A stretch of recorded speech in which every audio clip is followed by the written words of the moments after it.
Hey everybody, this is Glen's training update for the end of August. I have a few exercises set up here. One is just a turning exercise on a short 5 to the Liverpool. And then we have an oxer and a 6 stride to the bounces. So the idea is just kind of get her to go down a line and not help her too much, just try to get her to read what's in front of her, read the bounces.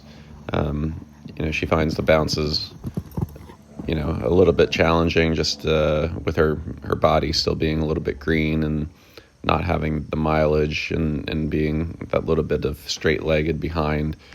She tend to swap through that, but then I have a cross-country line set up, and she's getting very good at those, showing a little bit of greenness there, but really learning to be straight through the flags. That corner was actually pretty big, and she locked onto it very well.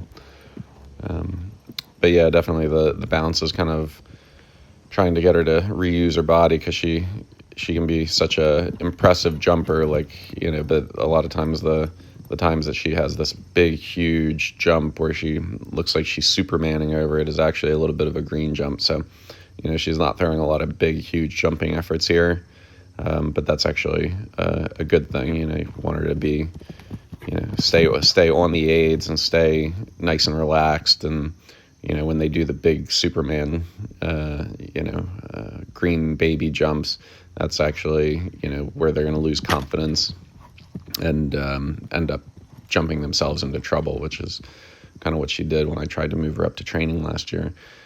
So I thought this was a good school. We don't want the big, huge efforts. We want the, confident efforts where she's just kind of stepping over the jumps. The scope's always going to be there at the end of the day, but you just want them to jump relaxed and quietly and confidently over the fences like she did over that chevron.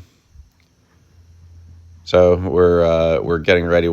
This week we'll head down to Carolina, and that's where she'll bump back up to prelim, and we'll have a pretty good idea of where she'll be for the rest of the season.